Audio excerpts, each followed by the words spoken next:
On enchaîne avec toi, Omer. On va répondre à la question de Doré de Guinée qui nous a demandé: un chrétien baptisé peut-il vivre sa foi tout seul, autrement dit, sans appartenir à une église locale? Et encore une fois, dans les temps dans lesquels on est, question qui tombe à pic. À mon avis, il n'y a pas que Doré qui se la pose, cette question. Oui, cette question se pose de plusieurs personnes une grande majorité des gens qui se sont retrouvés du jour au lendemain sans leur église locale et qui ont appris depuis quelques mois à surfer les églises et les prédications pour se rendre compte finalement, peut-être que je n'ai pas besoin de mon église locale. Et nous devons savoir en fait que notre référence n'est pas ce que nous voulons, mais ce que la parole de Dieu nous dit. Alors, qu'est-ce que la parole de Dieu nous dit? Et la question, en fait, devrait être formulée: un chrétien, parce que l'important n'est pas d'être baptisé ou pas, c'est d'être enfant de Dieu.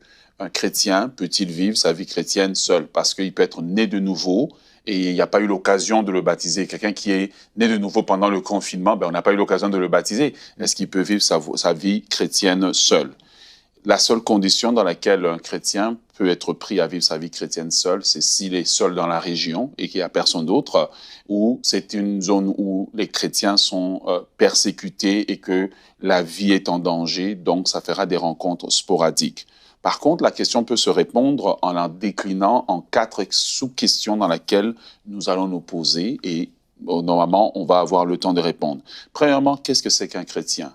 Bien, Jean chapitre 1, le verset 12 nous dit que à tous ceux qui ont cru, à ceux qui l'ont reçu, elle a donné le pouvoir de devenir enfants de Dieu. Donc, un chrétien est un enfant de Dieu. Si vous avez accepté Christ comme votre Seigneur et Sauveur, vous êtes enfant de Dieu. Eh bien, la question suivante, la sous-question, c'est: est-ce qu'un chrétien peut vivre sa foi seul? Donc, ça veut dire, est-ce qu'un chrétien peut vivre sa foi sans l'église locale?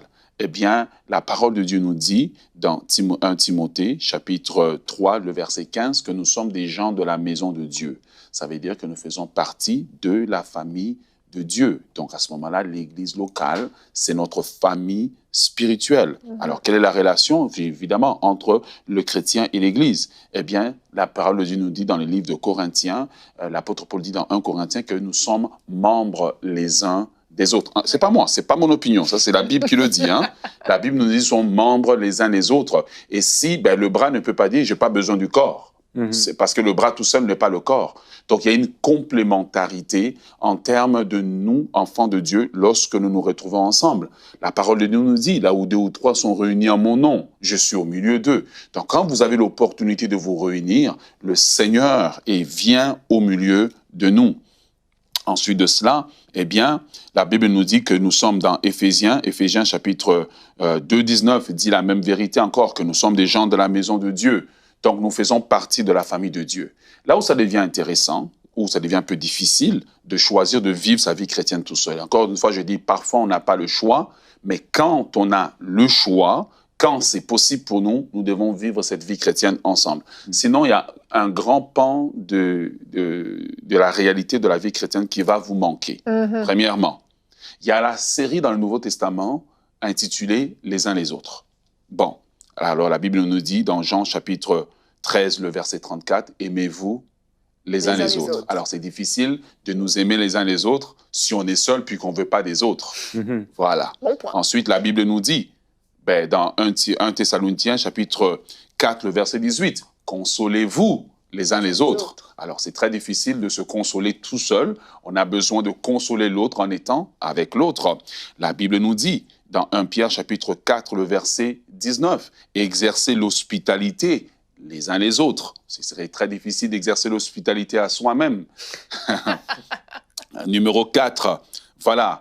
Dans Hébreux, chapitre 10, le verset 24, la Bible nous dit « Veillons les uns les autres ». Mais comment est-ce qu'on va veiller les uns sur les autres si on choisit de vivre tout seul dans notre coin?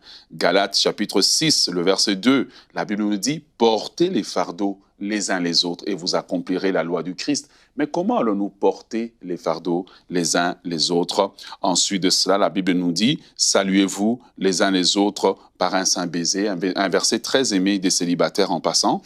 Mais comment, 1 Corinthiens chapitre 16, le verset 20, alors comment allons-nous nous saluer, nous accueillir, nous aimer? En fait, la vie chrétienne est une vie de communauté. C'est quand nous venons ensemble que Dieu peut nous travailler notre caractère, nous émonder, nous briser, mais aussi permettre que nos dons et nos capacités soient en bénédiction au corps de Christ.